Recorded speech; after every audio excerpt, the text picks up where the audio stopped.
All right, Ian Lee joins me now, Associate Professor, Sprott School of Business at Carleton University. Ian, it's good to see you again. My pleasure, Angie. Tell me where the wheels are turning on this in your mind here with regards to this announcement coming from Donald Trump. Well, beyond the fact that it looks like the Immigration Minister of Canada, Mark Miller, is now going to be reporting to President-elect Trump, setting that aside, the consequences are going to be devastating for Canada. The U.S. is our largest trading partner. Roughly 70% of the totality of our trade is with the United States.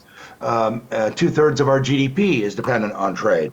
I looked up the chief economist of Global Affairs Canada and StatsCan data, and they say that it estimates that just under 2 million jobs in Canada are dependent on exports to the United States. That's direct and indirect jobs. I mean, this is catastrophic. I mean, let's be very clear. There's no way of sugarcoating this. This is just completely bad news. There's no redeeming good news here for Canada.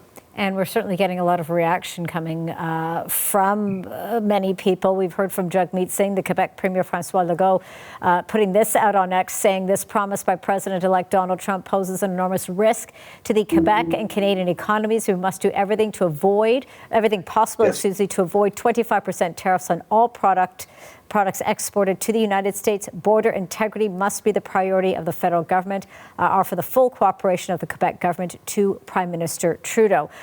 The border, as you know, Ian, we've heard that from Donald Trump, and we've heard that from other analysts as well. That is really key in all of this. But talk to us about that border from a business perspective as well. How critical, obviously, of course, it is. And with this now hanging over us, and again, we don't know what's going to happen, but it certainly is a shock, as you point out here. With this hanging over us, what will this mean as we're sort of looking on that export of goods and services back and forth? Well, I'll just deal with that in 1 minute, but let me just go big picture for a moment. I mean, this is an absolute repudiation of CUSMA, of the NAFTA agreement, which we now call CUSMA. I mean, if anything, I would think that this is going to accelerate and bring forward those negotiations from 2026 to the moment Donald Trump enters office, because in January 20th, I believe, because, as I said, this is an abrogation. This is because this is prohibited under CUSMA. The second point that's going to have on us is, I would suspect that overnight and tomorrow morning we're going to see the Canadian dollar tank go down, depreciate, and that, of course, again, because we import so much and export so much, it will. If the Canadian dollar goes down significantly, that's going to drive up the cost of imported goods, and we import a lot of fruit and vegetables, of course, in the winter months. So that'll put pressure on the cost of living.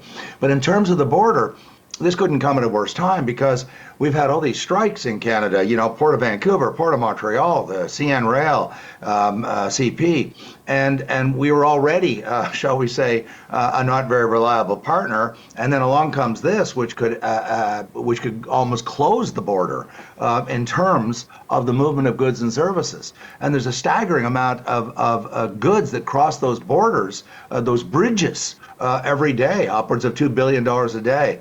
So again, the impact on the Canadian economy, on jobs, on the Canadian currency, of course, on Ottawa and the premiers, is going to be just incalculable, beyond just the sheer negative economic impact this is going to have on our economy. Remember, we're only 1/10 the size of the U.S. We're $2.5 trillion. They're $25 trillion.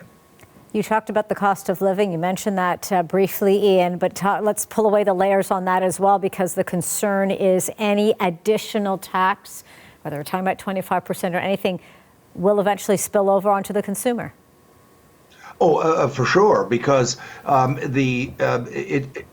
think the immediate impact will be through the dollar. That is to say, the markets are going to say, look, this is really bad for Canada. They're going to drive down the value of the Canadian dollar vis-a-vis the US dollar, which will increase the cost of our imports. We import about 1/3 of GDP. That's about $1 trillion. That's clearly going to push prices up. But it's also, if these tariffs did go through, it's going to cause unemployment in Canada, because those companies that are exporting, those many jobs in those companies that are exporting to the United States will be laying people off, because they'll be losing their export markets almost overnight.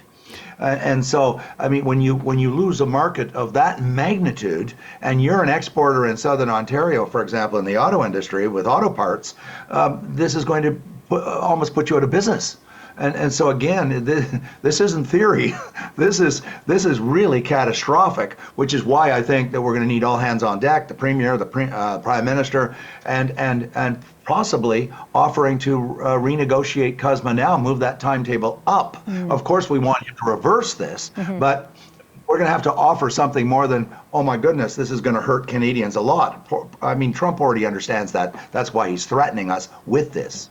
What do you think the Bank of Canada is watching right now, could potentially respond to as we constantly sort of look for that response, that guidance here? But from that perspective here, what do you think?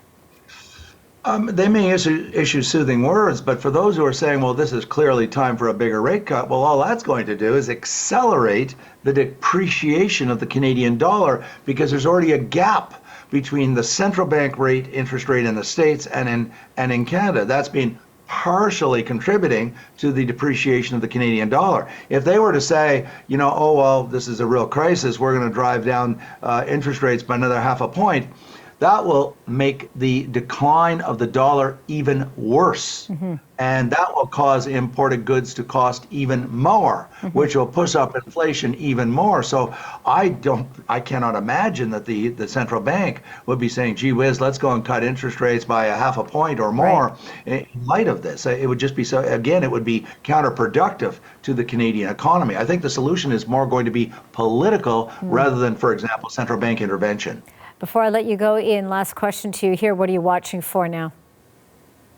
The Canadian government is clearly going to respond. The 10 premiers are clearly going to respond. They'll probably put together some emergency task force. The question is, what is Trump demanding concretely? What is he demanding of us that we can potentially offer to have him rescind this commitment for the staggering increase in the tariffs? He said it in very general terms. I mean, illegal immigration and illegal drugs, that's a very generic generalization. I mean, what specifically, concretely, does he want Canada to promise or commit to for him to cancel his promise to raise tariffs? So that's what I'll be watching for tomorrow morning. Ian, good to have you on this. Thank you so much. Ian Lee, an associate professor, Sprott School of Business at Carleton University. Thanks again, Ian.